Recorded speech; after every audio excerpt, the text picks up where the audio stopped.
Alhamdulillah, wassalatu wassalamu ala rasulillah wa ala alihi wa ashabihi wa man walah. Wa ashhadu an la ilaha illallah wahdahu la syarika lah wa ashhadu anna Muhammadan abduhu wa rasuluh. Pada kajian yang lalu kita telah mengkaji sedikit tentang biografi daripada penulis kitab ini, yaitu kitab Kasyfus Syubuhat, di mana kita telah sebutkan nama beliau lengkapnya dan juga tempat dan tanggal lahirnya, kemudian permulaan dakwah di masa itu, dan kondisi daripada umat di sekitar negeri beliau. Kemudian melengkapi dari biografi daripada Syekh dan juga dakwahnya kita telah bahas pada pertemuan yang lalu. Sekarang kita ingin menyebutkan beberapa referensi yang menuliskan tentang kondisi Najd, negeri Najd dan Daulah Al-Utsmaniyah pada masa awal dakwah Syekh atau bahkan sejak sebelum lahirnya Syekh Muhammad bin Abdul Wahhab rahimahullah. Dituliskan oleh salah satu ulama, yaitu Syekh Dr. Saleh bin Abdullah bin Abdurrahman Al-Ubud. Dia adalah rektor daripada Al-Jami'ah Al-Islamiyah, Universitas Islam Madinah, bernama Syekh Saleh Al-Ubud. Buku ini ditulis dalam 2 jilid sebagai disertasi atau risalah doktora untuk meraih gelar doktor di Universitas Islam Madinah. Pada waktu itu beliau masih menuntut ilmu pada masa itu, dan sekarang beliau sudah pada saat ini menjadi rektor Al-Jami'ah Al-Islamiyah. Dalam buku ini disebutkan beberapa hal penting sebagai bukti bagi ahli sunnah wal jamaah, dan dalam rangka untuk membongkar dan mematikan syubhat hizbiyin yang menuduh Syekh Muhammad bin Abdul Wahhab telah melakukan al-khuruj. Ini penting, akan saya sebutkan dengan referensinya yang dituliskan oleh Syekh dalam disertasi doktor ini tadi. Beliau sebutkan di dalam tulisannya ini, kata beliau, amma Najd fa innaha mundu muddatin tawilatin qabla zuhuri da'wati Syekh Muhammad lam tashhad sultanan qawiyan salihah. Sesungguhnya Najd sejak masa yang panjang sekali sebelum munculnya dakwah Syekh Muhammad. Coba perhatikan, negeri Najd sejak sebelum munculnya dakwah Syekh Muhammad bin Abdul Wahhab, dalam waktu yang cukup panjang, tidak pernah menyaksikan adanya kekuasaan yang sangat kuat yang bisa membawahi Najd, yang bisa menguasai dan mengatur Najd. Di mana Najd pada waktu itu dijelaskan di sini, karena ini panjang sekali, dikuasai atau banyak didominasi oleh ketentuan-ketentuan qabail, ketentuan-ketentuan kabilah di dalam urusan-urusan mereka. Terjadi di Najd pada masa itu pertempuran satu kabilah dengan kabilah yang lainnya, satu negeri dengan negeri yang lainnya, saling membunuh, saling merampok di antar mereka. Dan hukum yang diterapkan pun di Najd pada masa itu adalah hukum yang jauh dari Islam. Apa hukumnya seseorang yang membunuh? Dalam Islam adalah qisas, tetapi sama sekali tidak diterapkan hal yang seperti ini. Adanya yang mereka terapkan adalah ketentuan-ketentuan, kesepakatan-kesepakatan kabilah, kesepakatan-kesepakatan masing-masing negeri.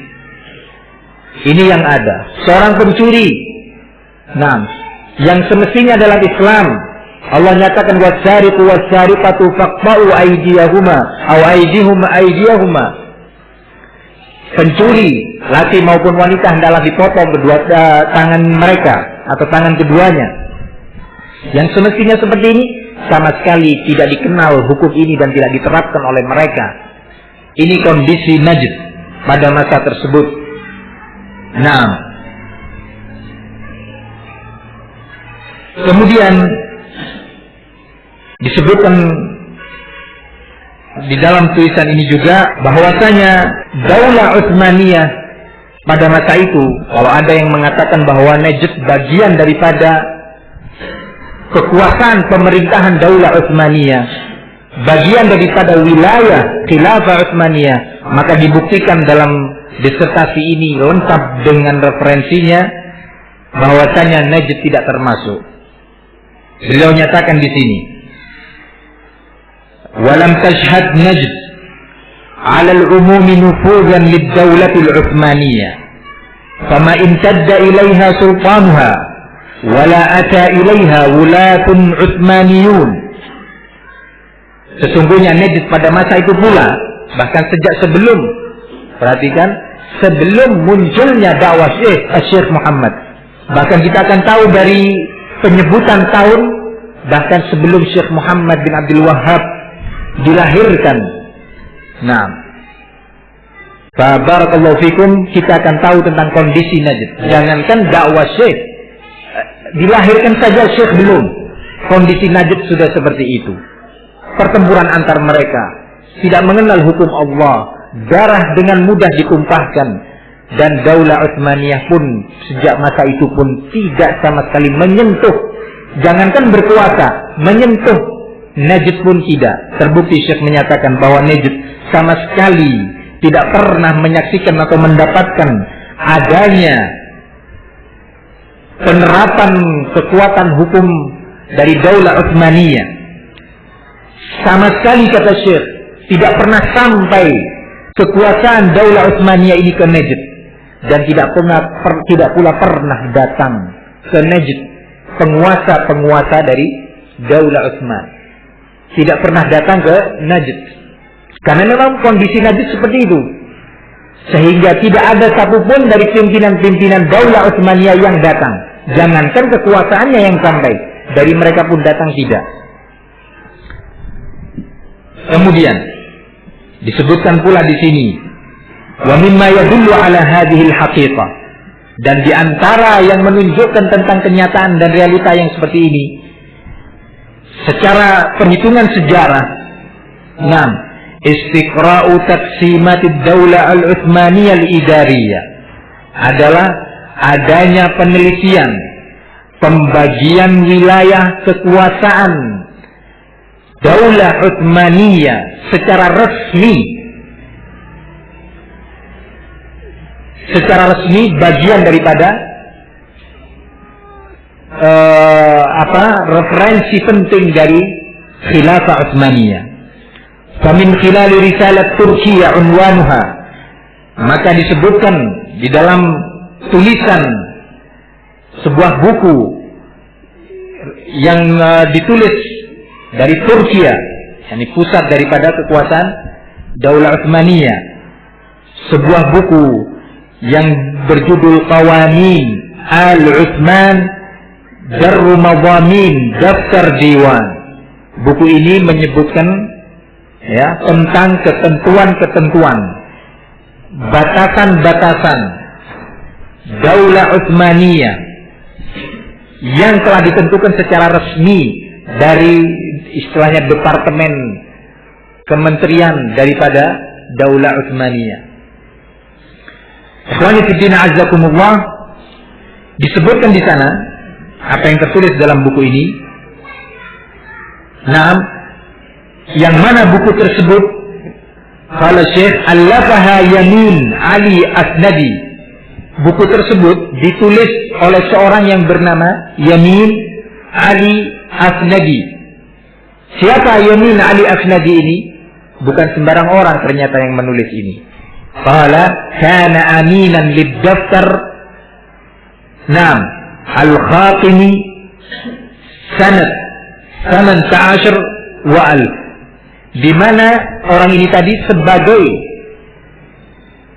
pejabat resmi di bidang arsip-arsip, pengumpulan arsip dan penulisan tentang Daulah Utsmaniyah. Ini siapa? Yamin Ali Asnadi.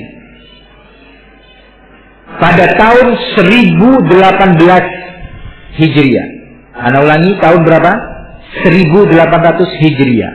Sementara Syekh Muhammad bin Abdul Wahab wulida, dilahirkan pada tahun 1115. Sehingga kurang lebih berapa tahun ya ikhwan?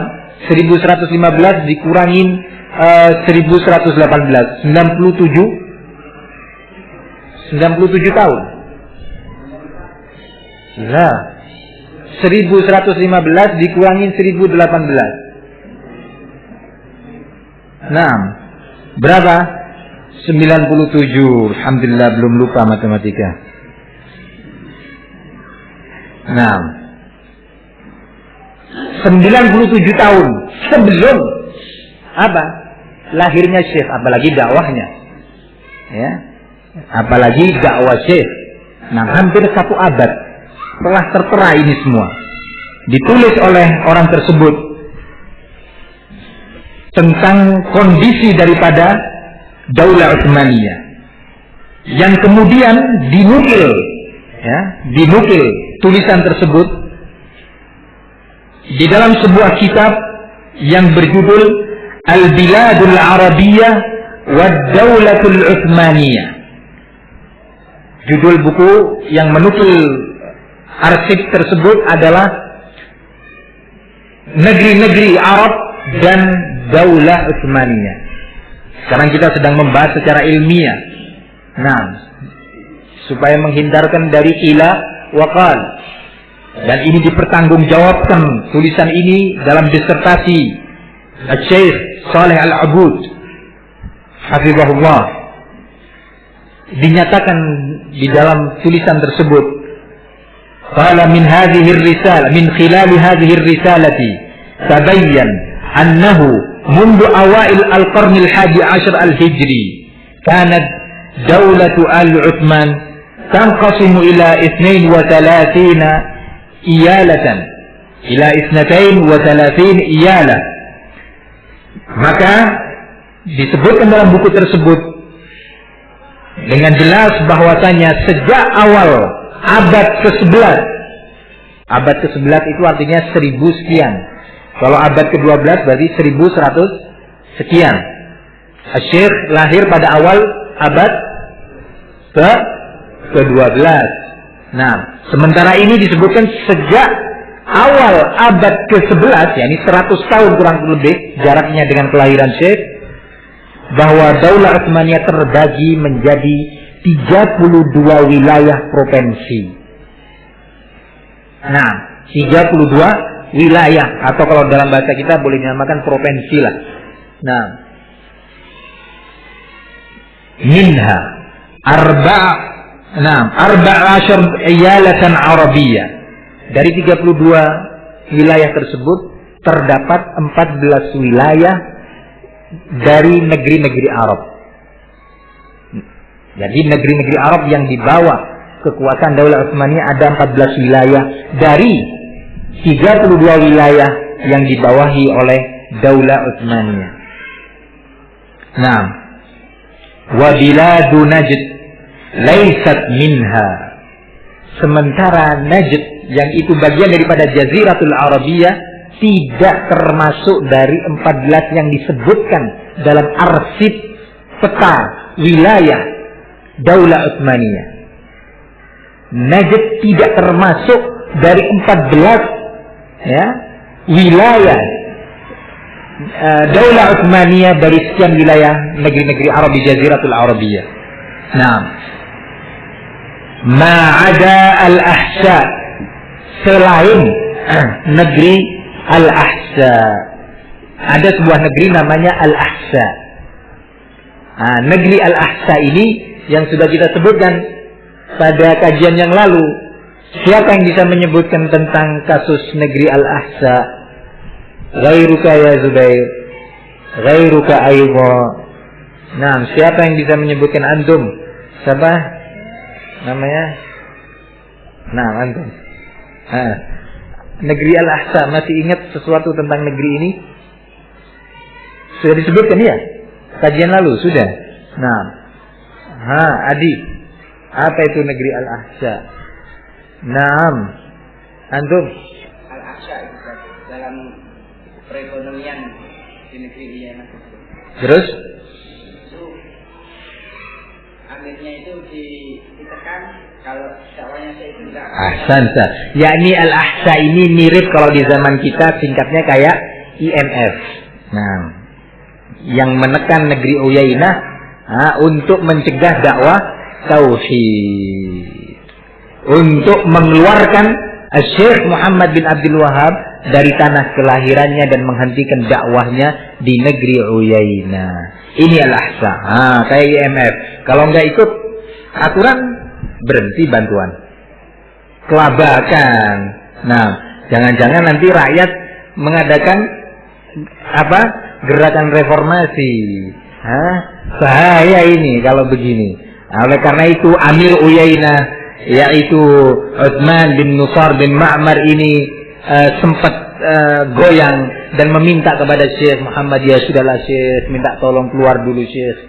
Nah, kita nggak mampu menghadapi tekanan-tekanan IMF ini, Al-Ahsa ini, nggak mampu kita. Nah, sudahlah ya Syekh. Kata Syekh, ya akhi isbir, Allah yang akan memberikan rezeki. Wa may yatawakkal 'ala Allah fa huwa hasbuh. Dinasihatin oleh Syekh, tetapi rupanya ancaman dari negeri Ahsa terlalu kuat. Nah, terlalu kuat. Akhirnya Syekh Muhammad mengalah.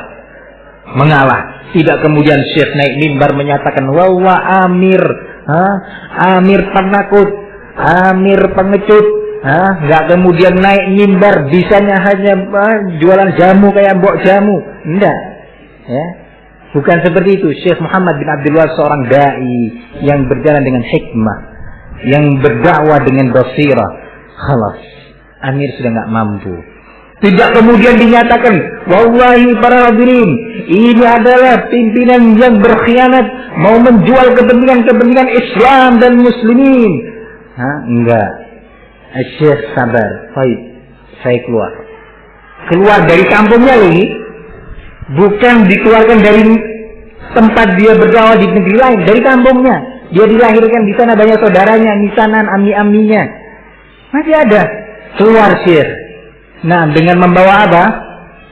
Membawa kipas. Kepanasan. Syekh keluar mau kemana? Nah, ini Syekh Muhammad bin Abdul Wahab. Bukan orang yang ngikutin emosi di dalam berdakwah. Nah, barakallahu fikum. Padahal sudah mulai dirintis dakwah, sudah mulai dirintis. Penerapan syariat Islam pun mulai berjalan. Kubah. Siapa yang dihancurkan kemarin ya Irja? Zaid bin Al-Khattab dihancurkan. Amir sudah mau menerima nasihat. Nah, kemudian seorang wanita pun dirajam pada waktu itu. Syariat Islam dijalankan. Nah, tetapi musuh-musuh Allah tidak terima dengan adanya tauhid dan penerapan syariat Islam ini tadi. Syekh pun keluar ketika mendapatkan tekanan dari IMF di masa itu. Nah, barakallahu fikum. Inilah negeri Ahsa yang disebutkan dalam tulisan ini, kecuali negeri Ahsa, di mana negeri Ahsa pada waktu itu memang di bawah kekuasaan siapa? Daulah Utsmaniyah. Kemudian ditambah oleh penulis memberi keterangan tentang masalah ini. Qala in i'tabarnahu min Najd. Kalau seandainya kita terima, kita nyatakan bahwa Al-Ahsa itu bagian daripada Najd. Rupanya di sana ada beberapa perbedaan penentuan apakah Al-Ahsa bagian dari wilayah Najd ataukah tidak. Kalau seandainya dinyatakan itu sebagai negeri bagian dari Najd, maka yang di bawah kekuasaan Utsmaniyah hanya Al-Ahsa. Sebagian daripada ahli sejarah menyebutkan bahwa Al-Ahsa bukan bagian daripada negeri Najd pada masa tersebut. Nah, Barakallahu fikum. Ala kulli hal, disebutkan dalam tarikh ini tadi, dalam sejarah ini, dan dalam sebuah kitab yang luar biasa bagusnya, judulnya Khata' Tarikhi fi Da'wati Syekh Muhammad bin Abdul Wahhab. Kesalahan sejarah yang ditulis tentang dakwah Syekh Muhammad bin Abdul Wahhab. Disebutkan di sana secara ilmiah sekian kesalahan-kesalahan dan kedustaan terhadap dakwah Syekh Muhammad bin Abdul Wahhab. Alhamdulillah, ternyata para ulama sudah berbondong-bondong, beramai-ramai membantah syubhatnya ahlul bid'ah yang tidak suka kepada dakwah tauhid, yang tidak bisa menerima hatinya terhadap dakwah makna la ilaha illallah. Nah, barakallahu fikum. Ini adalah salah satu bukti yang tertulis. Nah, walaupun toh begitu disebutkan, walaupun memang ahsa di bawah kekuasaan Daulah Utsmaniyah, disebutkan di sini, inna nufudal Utsmaniyin ma labisa an dha'fa fi jaziratil Arab natijatan limushakalihim ad-dakhiliyah atau limashakilihim ad-dakhiliyah wal kharijiyah.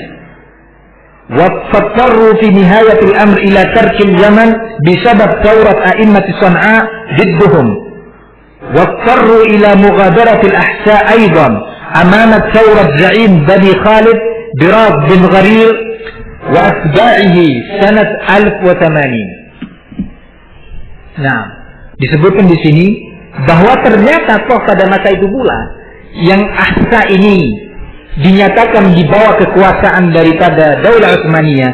Ternyata Daulah Utsmaniyah pada masa tersebut ya, tidak memiliki kekuatan apa-apa. Ya, walaupun secara nama ada Daulah Utsmaniyah, tetapi mereka seperti daulah yang lumpuh. Disebabkan apa? Beberapa sebab, diantaranya cekcok di dalam kekuasaan Daulah Utsmaniyah, saling berebut kekuasaan. Ya, ini yang kata mereka Daulah Islamiyah, ya, yang dielu-elukan bahwa Daulah Utsmaniyah adalah Daulah Islamiyah. Nah, cekcok antar mereka, ribut, ini membunuh yang ini mengadakan ightial, pembunuhan senyap kepada amir yang ini, mati, yang ini ganti lagi. Walhasil ribut antar mereka di dalam negeri. Plus dengan luar negeri tidak memiliki daya apapun menghadapi Inggris, Perancis, Eropa pada waktu itu, nggak punya kekuatan sudah. Sampai-sampai disebutkan pula pada sejarah ini bahwa mereka terpaksa harus menerima perjanjian damai dengan pihak kufar ketika sudah mereka tidak mampu lagi melawan kekuatan kafir. Sehingga di situ ditekan Daulah Utsmaniyah untuk menuruti kemauan orang-orang kafir di negeri Eropa pada masa tersebut. Semakin lemah Daulah Utsmaniyah, lumpuh, tidak memiliki kekuatan. Nah, plus ini juga ternyata pada tahun tersebut sebelum Syekh Muhammad lahir di Sana'a, di negeri Yaman, negerinya Syiah Zaidiyah, yang mana juga di bawah kekuasaan Daulah Utsmaniyah. Nah, jadi Daulah Utsmaniyah ini macam-macam. Di sana Sufi, yang di sini Rafidhah, yang di sini Zaidiyah, yang di sini macam-macam Mu'tazilah. Ini yang katanya Salman Al-Auda, Daulah Islamiyah. Kita menangis dengan runtuhnya Daulah Utsmaniyah yang tidak dapat didapatin lagi di muka bumi ini. Sebuah negara Islam, subhanallah. Ya akhi, ente dilahirkan, minum susu di negara yang Islam, tauhid, berdakwah kepada la ilaha illallah, ente dibesarkan di negeri yang diterapkan syariat Islam. Bukan kita menyatakan bahwa daulah Saudiyah seperti daulahnya Umar bin Khattab, la. Wala seperti daulahnya Umar bin Abdul Aziz, la. Ada kekurangan. Tetapi siapa yang mau dibandingkan sekarang dengan daulah ini? Sholat berjamaah, masjid, toko-toko ditutup. Nggak ditutup, bisa didenda, bisa dilarang buka toko. Nah, pencuri dipotong, penzina dicambuk atau dirajam, yang membunuh dibunuh. Nah, alhamdulillah, diatur. Apa nggak ada kekurangan? Ya ada, namanya kekurangan. Ada kekurangan. Coba itu jamaat al-Hajj. Yang orang dari Pakistan, dari Indonesia, dari Afrika, dari India yang tidak mengerti tentang dini datang ke kuburan Nabi, menangis-nangis, "Ya Rasulullah, selamatkan kami dari an-nar. Ya Rasulullah, saya mengalami kesempitan rezeki. Ya Rasulullah," nangis. Itu dilarang oleh pemerintah Saudi. Dilarang. Ayo, minggir. Ayo, jalan terus. Nggak boleh. Menunjukkan ada usaha untuk mengingkari kemungkaran, mengingkari syirik, mengingkari bid'ah. Nah, sampai diejek Daulah Saudia, apa itu Masjidil Haram, isinya cuma satpam tok. Subhanallah. Padahal mereka membantu. Kalau ada ikhtilaf diusahakan untuk dipisah, ya. Diusahakan untuk dipisah. Nah, tapi orang yang sakit hati, ada suatu peristiwa atau dua peristiwa yang memang secara syariat nggak benar terjadi di sana, itu disebarkan. Wah, di Saudi terjadi gini, terjadi pemerkosaan, penculian, polisinya gini. Padahal kejadian 1-2, namanya manusia, disebarkan. Lupa negerinya sendiri, lupa katanya Daulah Utsmaniyah, Daulah Islamiyah, yang dimana di istana kerajaan Daulah Utsmaniyah penuh dengan khamr, penuh dengan maasi. Ini yang dielu-elukan. Wali fiddin azzakumullah. Naam. Sampai-sampai karena nggak tahannya orang-orang Syiah, bencinya dan sakit hatinya ketika daulah mereka diruntuhkan pada masa itu dengan dakwah tauhid, mereka melakukan tindakan teror, ya, terorisme di Ka'bah, di Masjidil Haram, rumah Allah, kiblatnya kaum muslimin. Pengeboman di musim haji, penembakan di Masjidil Haram, orang-orang Syiah dari Iran. Nah, sakit hati terhadap dakwah tauhid. Nah, ikhwani fiddin azzakumullah, inilah kondisi Salman al-Audah membanggakan itu, Daulah Utsmaniyah. Ya akhi ittaqillah, ente hidup di negeri yang mulia, alhamdulillah, di atas tauhid, banyak ulama. Muhammad Syurur, Naif Zainal Abidin sempat hidup di Mamlakatul Arabiyah Saudiyah, Biladut Tauhid, dikafirkan negeri tauhid, lari ke London, tinggal di London sana, minta perlindungan, apa namanya itu, bahasa Arabnya lujuk siasi, apa namanya itu, suaka politik. Tinggal di mana? Di London. Loh, Anda dengan tentram tinggal di Biladul Haramain, dikafirkan daulah itu, terus anda nggak rela tinggal bersama muslimin, malah rela untuk tinggal bersama orang-orang kafir di London. Kemana pemikirannya? Nah, barakallahu fikum, dakwah tauhid ini banyak musuhnya ya ikhwan. Nah, banyak yang berusaha untuk mengkaburkannya, di antaranya melalui fakta sejarah seperti ini. Nah, alhamdulillah kita telah mengerti. Para a'immah di Son'a, pimpinan-pimpinan di Son'a, ulama di Son'a dari ulama Zaidiyah, Syiah Zaidiyah, itu mengadakan pemberontakan, ingin melepaskan diri dari Daulah Utsmaniyah. Kesempatan Daulah Utsmaniyah dalam keadaan lumpuh. Nah, berontak mereka. Loh, kok nggak pernah disebut ini pemberontakan? Nah, nggak cukup sampai sana, Al-Ahsa juga. Ahsa di sini ada qabail yang kuat-kuat. Kesempatan pada waktu itu pun akhirnya mengadakan gerakan separatis juga. Lepaslah Yaman, Son'a, lepas pula Al-Ahsa. Ini terjadi pada tahun berapa? Dijelaskan dalam sejarah, terjadi pada tahun 1080 Hijriah, yakni kurang lebih 35 tahun sebelum kelahiran Syekh Muhammad bin Abdul Wahhab. Nah, ini kondisi Najd pada waktu itu. Sementara Al-Hijaz, kalau Hijaz beda dengan Najd. Hijaz itu meliputi Makkah dan Madinah.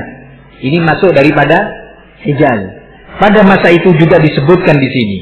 Wa ammal Hijaz faqad kana yahkumuhu al-ashraf tahta sultan ad-Daulah al-Utsmaniyah. Wa fil qarni ats-tsani 'ashar ibtida'an min awwalihi kana haula al-ashraf fi munaza'at bainahum wa huruf kanat taqumu bainal akh wa akhihi wal ammi wa ibni akhihi wa tuhdaru fiha ad-dima wa tustahallu al-hurumat. Sementara Hijaz pada masa tersebut memang di bawah kekuasaan Daulah Utsmaniyah. Pada masa itu Hijaz jauh dari Najd. Nah, negeri yang berbeda. Nah, di mana pada abad ke-12 Hijriah, ya, pada awal-awal abad itu sebelum Syekh Dua dilahirkan, di negeri Hijaz, Makkah dan sekitarnya juga terjadi perselisihan perebutan kekuasaan. Ya, yang ini diangkat jadi amir. Nggak lama, ya, tiba-tiba sudah dibunuh. Siapa yang bunuh? Ponakannya sendiri. Nah, perebutan kekuasaan. Naik ponakan.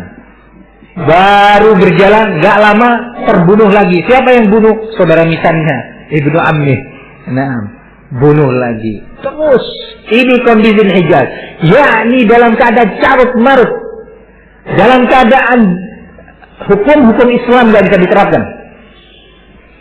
Ini yang katanya Daulah Islamiyah. Nah, rame-rame mengangkat spanduk, wanitanya juga ikut keluar demonstrasi di jalan-jalan menangisi runtuhnya atau sekian puluh tahun runtuhnya Khilafah Utsmaniyah. Yang mau ditangisin apa ya akhi? Nah, apa yang mau ditangisi? Nah, Barakallahu fikum. Kesian itu anak-anak mahasiswa. Nah, yang putra nggak ngerti gimana wudhu yang benar, masih musbil, ya, masih potong lehyahnya, nggak ngerti kalau ini perintah Rasul bagian daripada syariat Islam, menjerit-jerit syariat Islam, tetapi Anda telah mengikuti caranya orang-orang kafir, menjerit-jerit di jalan, nggak ngerti apa itu tauhid. Subhanallah, lah kapan syariat Islam bisa diterapkan ya akhi? Kalau generasinya seperti ini. Nah, barakallahu fikum. Inilah sekilas tentang Daulah Al-Utsmaniyah. Sebelum kita memasuki kitab Tasfiyus Syubhat, ada yang perlu disampaikan sebelum kita memulai? Kalau tidak ada, kita mulai.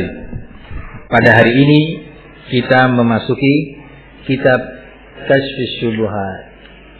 Letak kekhususan Tasfiyus Syubhat adalah menyebutkan syubhat-syubhat al-musyrikin dan ahlul bid'ah, diletakkan oleh Syekh pada tempatnya masing-masing dan dibantah oleh Syekh syubhat-syubhat tersebut. Nah, dengan dalil-dalilnya. Ini inti daripada kitab Tasfiyus Syubhat. Nah, baik, kita baca. Qala al-muallif Al-Syekh Muhammad bin Abdul Wahhab bin Sulaiman bin Ali At-Tamimi An-Najdi rahimahullah. Bismillahirrahmanirrahim. I'lam rahimakallah anna tauhida huwa ifradullah subhanahu bil ibadah wa huwa dinur rusul alladhi arsalahumullah bihi ila ibadihi fa awwaluhum Nuh alaihi salam arsalahu Allah ila qaumihi lamma ghalaw fi salihin waddan wa suwa'an wa yaghutha wa ya'uqa wa nasr waddin wa suwa'in wa yaghuthin wa ya'uqa wa nasr. Nah, kita bahas dari waktu yang tersisa ini. Asy-Syaikh rahimahullah memulai tulisannya ini dengan basmalah. Sudah sering kita bahas kenapa para penulis kitab, para ulama memulai tulisan-tulisan mereka dengan menyebutkan basmalah. Disebutkan beberapa alasan dalam hal ini. Pertama diantaranya adalah iqtidaan bi kitabil aziz, dalam rangka mencontoh Al-Quran, kitabullah al-aziz, di mana setiap ayat atau setiap surat di dalam Al-Quran, kecuali surat Bara'ah, dimulai dengan basmalah. Jadi alasan pertama apa? Mencontoh Al-Quran. Yang kedua, imtithalan waqtidaan bi nabiyillahi subhanahu azza wa jalla bi nabiyillah Muhammadin sallallahu alaihi wasallam fi murasalatihi wa mukatabatihi, dalam rangka mencontoh, meniru sunnahnya Nabi Muhammad sallallahu alaihi wasallam, di mana beliau kalau menulis surat kepada penguasa-penguasa pada masa itu di dalam mengajak mereka ke dalam Islam, mengajak mereka untuk bertauhid kepada Allah, Rasulullah memulai suratnya dengan Bismillah min Muhammadin Rasulillah ila fulan dan seterusnya. Dimulai dengan kalimat Bismillah. Hal ini diriwayatkan oleh Al-Imam Al-Bukhari. Kisah ini diriwayatkan oleh Al-Imam Al-Bukhari dalam Kitabul Jihad. Naam. Di mana Rasulullah SAW ketika menulis surat kepada mereka memulai dengan basmalah. Naam. Fa barakallahu fikum. Ketika Rasulullah menulis surat kepada pimpinan Romawi, Herakl atau kita kenal dengan Heraklius, ketika menulis surat kepada dia, disebutkan pada awal suratnya dengan kalimat Bismillah. Ini alasan yang kedua. Alasan yang ketiga adalah dalam rangka untuk beristi'anah, meminta tolong kepada Allah Subhanahu wa taala dengan menyebut namanya, dengan menyebut nama Allah Bismillah. Karena ba pada kalimat Bismillah ya ini dinamakan oleh para ulama atau dinyatakan fungsinya lil isti'anah, dalam rangka beristi'anah, meminta pertolongan kepada Allah dalam perbuatan yang akan dia kerjakan. Dalam hal ini adalah dalam tulisan yang akan dia tulis, seolah-olah dia menyatakan, ya Allah, tolonglah saya di dalam menulis tulisan ini. Dan dalam rangka mendapatkan barakah, dengan menyebutkan atau memulai dengan penyebutan nama Allah ketika hendak menulis. Bismillah, dengan nama Allah. Diharapkan diberi oleh Allah barakah tulisannya sehingga bermanfaat sampai kepada yang membutuhkannya, sehingga bermanfaat bagi penulisnya di masa hidupnya dan setelah meninggalnya. Nah, ini alasan yang ketiga. Kemudian juga ternyata hal ini merupakan sunnah atau kebiasaan beberapa nabi-nabi Allah. Menulis Bismillah di dalam tulisannya atau awal tulisannya adalah salah satu cara atau sunnah beberapa nabi-nabi Allah Subhanahu wa taala.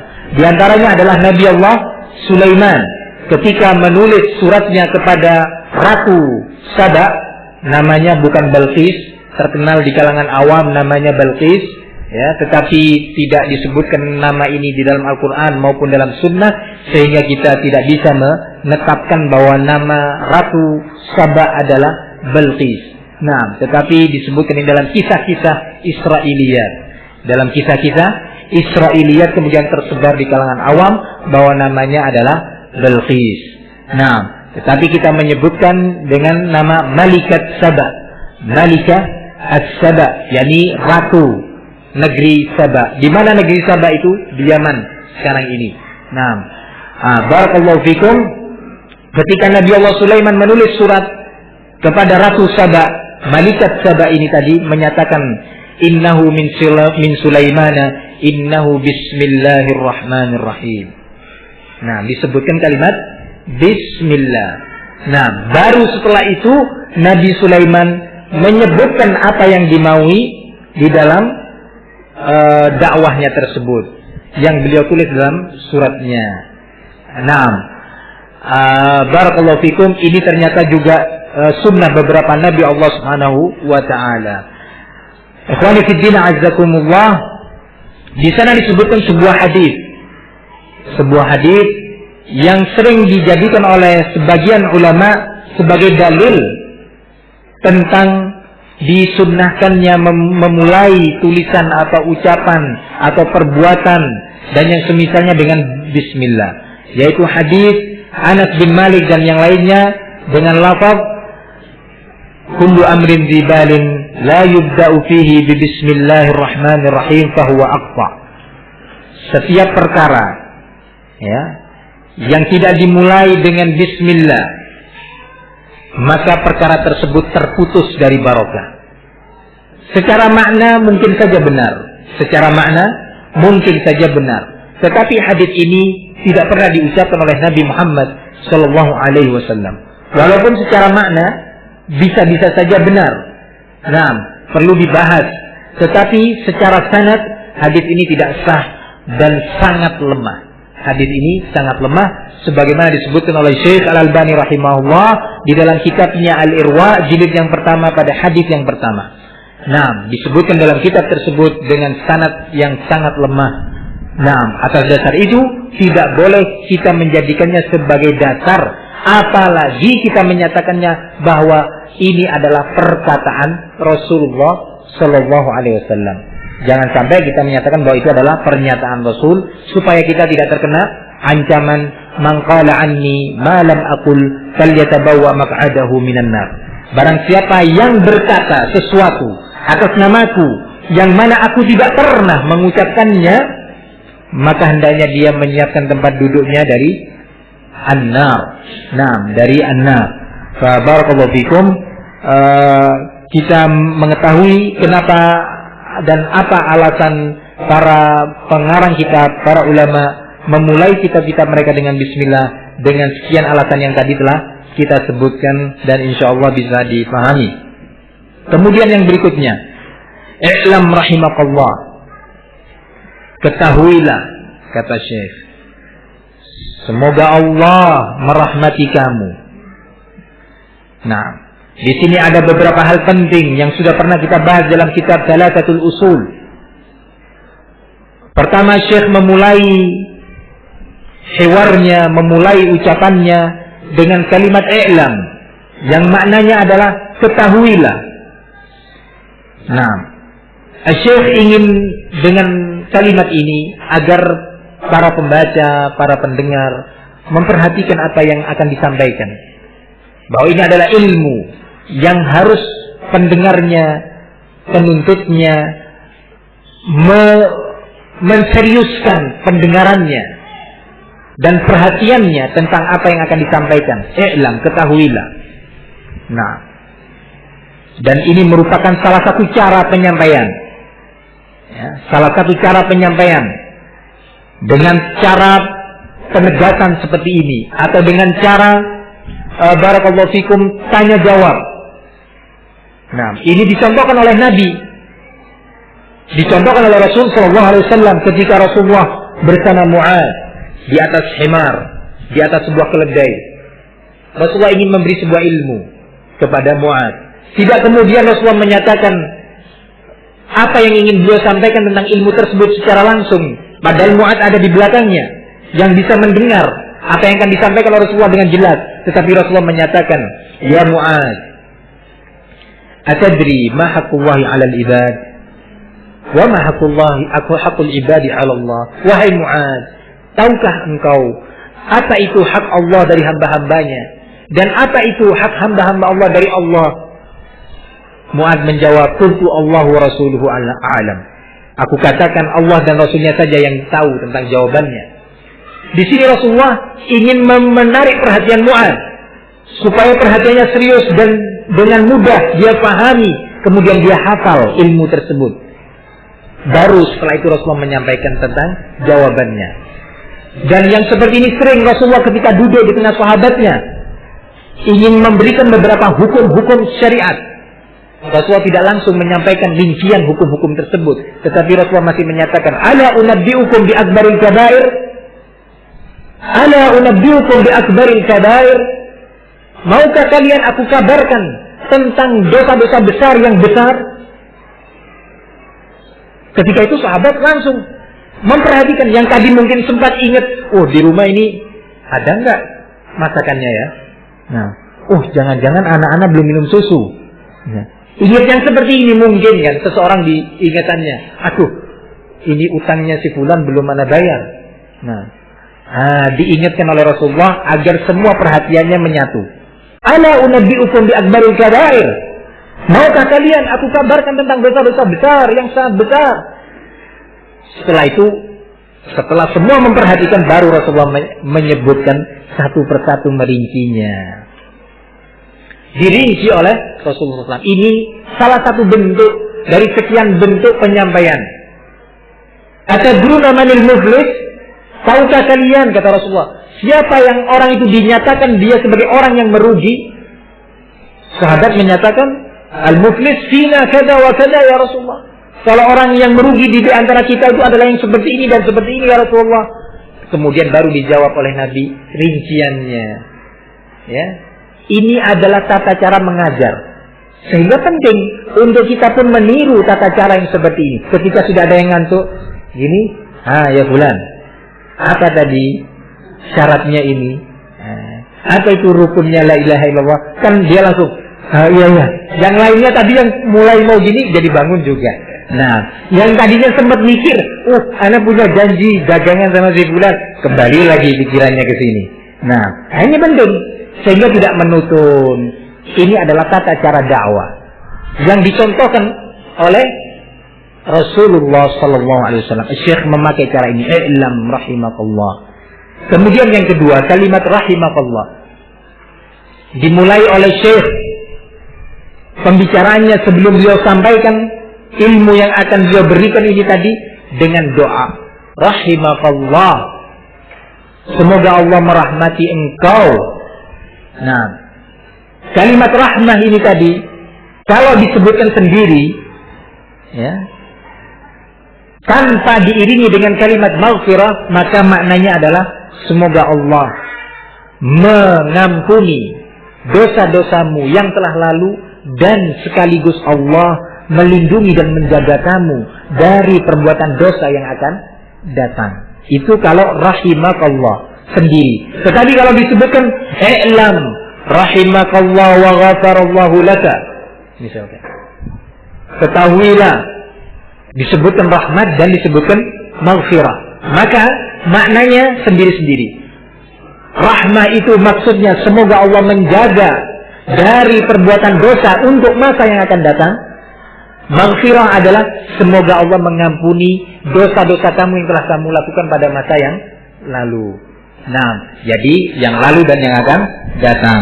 Barakallahu fikum. Dan ini, cara yang seperti ini menunjukkan kasih sayang Syekh, rahmat beliau kepada para pendengar, kepada muridnya, kepada para mad'u, diucapkan dengan kalimat rahimakallah. Dan yang semisalnya dari doa-doa, Allah yubarik fikum, naam, Allah yuslihukum, dan yang semisalnya dari doa-doa yang mengandung makna kasih sayang beliau terhadap pendengar dan harapan beliau agar sang pendengar ini mendapatkan rahmat dan hidayah serta ilmu ini bermanfaat baginya.